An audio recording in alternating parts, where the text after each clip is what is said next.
दोस्तों हमारे सौर मंडल यानी कि सोलर सिस्टम का केंद्र है सूर्य, जिसको हम सेंटर कह सकते हैं, जो कि हाइड्रोजन और हीलियम जैसी गैसों से बना हुआ एक बड़ा आग का गोला है। ये इतना भारी है कि इसका गुरुत्वाकर्षण बहुत ज़्यादा है और इसी के आसपास चक्कर काटते हैं बहुत से प्लैनेट्स यानी कि ग्रह, ड्वार्फ प्लैनेट्स यानी कि क्षुद्र ग्रह, और बहुत से छोटे बड़े पत्थर के टुकड़े और मेटल के टुकड़े। और इन्हीं प्लैनेट्स यानी ग्रहों में आता है हमारा होम प्लैनेट पृथ्वी, जिसको हम अर्थ के नाम से जानते हैं। क्या आपको पता है कि हमारे सोलर सिस्टम में टोटल कितने ग्रह हैं?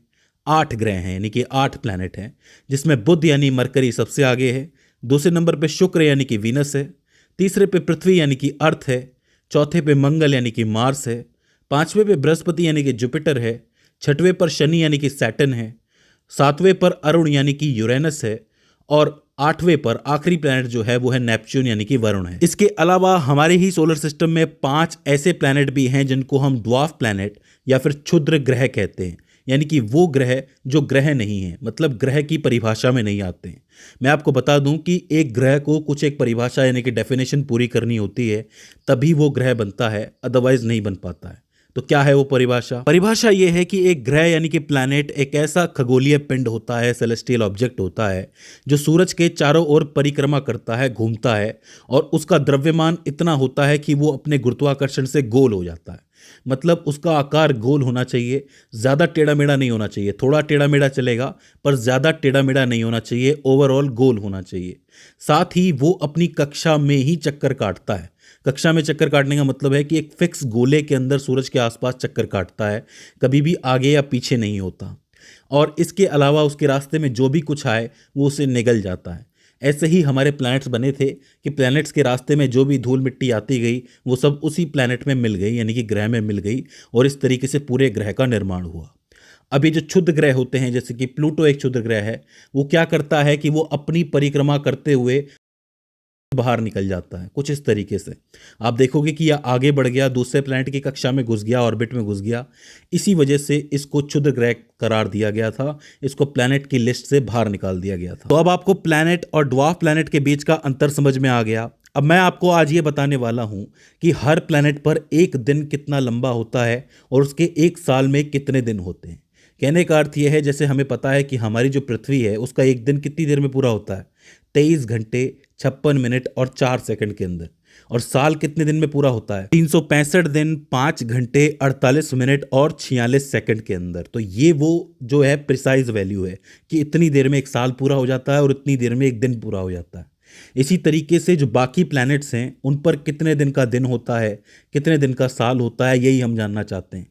सबसे पहले हम बुध की बात करेंगे, यानी कि मरकरी की बात करेंगे। मरकरी जो है वो सूर्य के सबसे करीब होता है, तो ऐसा समझ लो कि इसी पर सूरज का सबसे ज्यादा गुरुत्वाकर्षण बल लगता है, सबसे ज्यादा ग्रेविटेशनल पुल लगता है, खिंचाव लगता है। तो मैं आपको बता दूं कि मरकरी पर एक दिन 58.65 दिन का होता है। कहने का अर्थ यह है कि मरकरी अपनी धुरी पर 58 दिनों के अंदर घूम पाता है, 58.65 दिनों के अंदर घूम पाता है। मतलब धरती पर 58 दिन निकल जाएंगे तब जाके मरकरी पर एक दिन बीतेगा। उसका कारण भी है, मैंने आपको अभी भी बताया कि ये ग्रेविटेशनल पुल के अंदर होता है। यही कारण है कि अपनी धुरी पर भी नहीं घूम पाता है, बड़ी मुश्किल से घूम पाता है। वहीं ये जो परिक्रमा करता है, एक साल की परिक्रमा जिसको हम कहते हैं, तो वहाँ पर साल सिर्फ 88 दिन का होता है, क्योंकि पास में है तो गोला जो है वो छोटा है तो जल्दी हो जाएगा। तो एक दिन निकलेगा 58 दिन में और एक साल निकलेगा 88 दिन के अंदर। तो मतलब जब तक ये 2 दिन पूरे करेगा अपने, तब तक साल पार हो चुका होगा। समझ रहे हैं? दूसरे नंबर पे आता है आपका शुक्र ग्रह यानी कि वीनस। यहां पर एक दिन 243 दिन में पूरा होता है। ये मरकरी से भी ज्यादा फंसा हुआ होता है, इसका मतलब ये 243 दिन में एक बार अपनी धुरी पर घूम पाता है। वहीं साल कितने दिन में पूरा होता है? यहाँ पर 225 दिन में, या फिर कुछ कभी कभी 255 दिन के अंदर।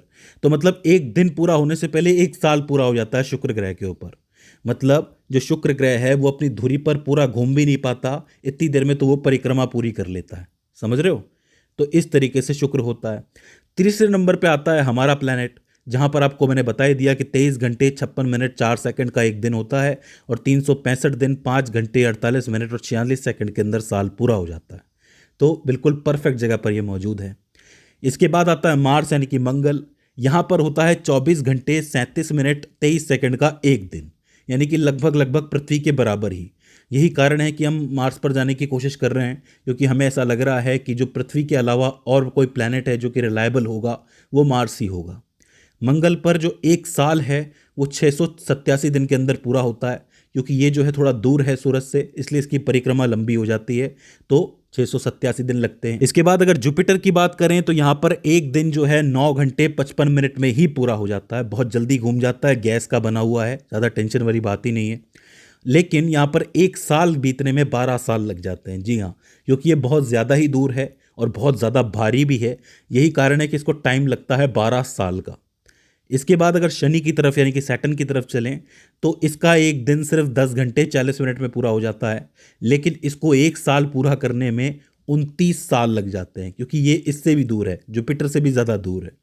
बात करोगे यूरेनस की तो इसको 17 घंटे 14 मिनट लगते हैं अपनी धुरी पर घूमने में, मतलब एक दिन जो है वो 17 घंटे 14 मिनट में पूरा हो जाता है, लेकिन 1 साल पूरा करने में इसको 84 वर्ष लग जाते हैं। बहुत ज़्यादा दूर है, तो 84 साल ये पूरा करता है, तब इसका 1 साल पूरा होता है। और आखिर में आता है आपका नेपच्यून यानी कि वरुण ग्रह।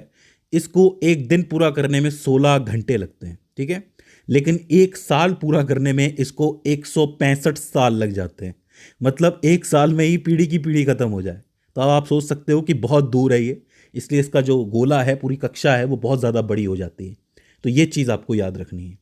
तो ये हो जाते हैं वो 8 प्लैनेट्स, उनके दिन और उनके साल की अवधि। तो आपको ये सारी चीज़ें याद रखनी है। तो दोस्तों, मुझे उम्मीद है कि इस वीडियो से भी आपने कुछ ना कुछ नया ज़रूर सीखा होगा। अगर इसके बाद भी इसके अंदर आपको कोई क्वेरी आती है, कोई दिक्कत आती है, तो आप हमें कमेंट सेक्शन में बता सकते हैं। तो दोस्तों, आज की इस वीडियो के अंदर बस इतना ही। See you in the next one.